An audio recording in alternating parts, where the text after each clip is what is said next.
Hi, this is Steve Boone. I'm the director of the cannabis program at Mosaic Insurance Alliance in Linwood, Washington. Mosaic is the largest cannabis CBD insurance broker in the Pacific Northwest. It's been a focus of ours since 2016. Today, as part of our ongoing video series regarding risk management and insurance issues in the cannabis and CBD industries, I wanted to talk just for a minute about the Telephone Consumer Protection Act of 1991. This is a little bit obscure, but it's something that it's a problem that we've seen clients run into recently, and there's a lot of litigation around this. So first, what is the TCPA? The Telephone Consumer Protection Act is an act that was passed by Congress to control spam and robocalls and that sort of thing. So how does it apply to the cannabis industry? Well, we've been seeing an uptick in litigation across the country where retail stores principally have been using text messages or phone calls to keep in touch with customers related to new products coming online and that sort of thing.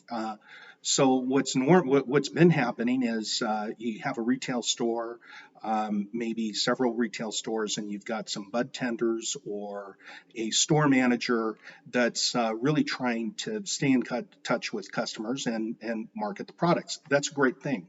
The problem is that if those text messages or phone calls are unsolicited, the TCPA allows for damages of up to $500 per call to be awarded to the person who's receiving the unwanted text messages or phone calls.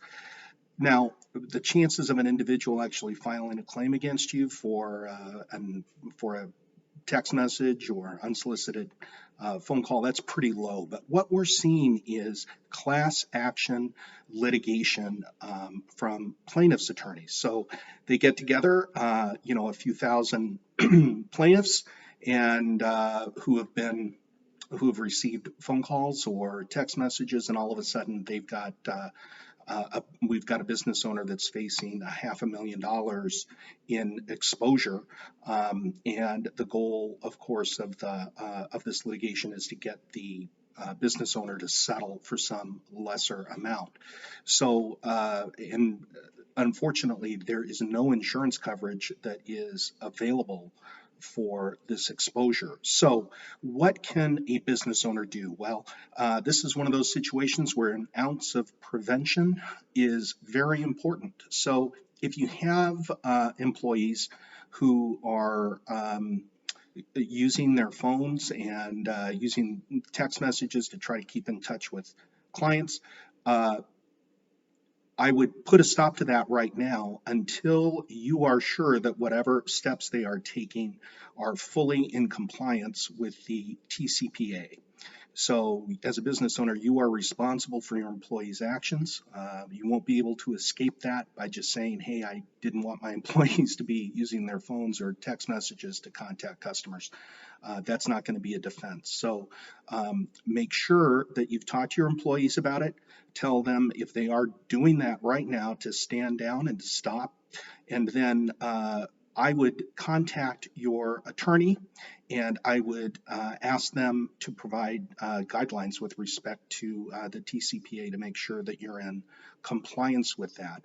I'm not in a position to give you legal advice with respect to the TCPA, but I do want to highlight that it's an important issue that many of our clients are facing. So again, if you have employees, particularly in a retail store, huddle with them, make sure they know that they're not permitted to contact customers via telephone or text message until you are sure that you're in compliance with the TCPA. Thanks a lot. Hope you have a great day, and I look forward to keeping in touch with you for future videos. Thanks.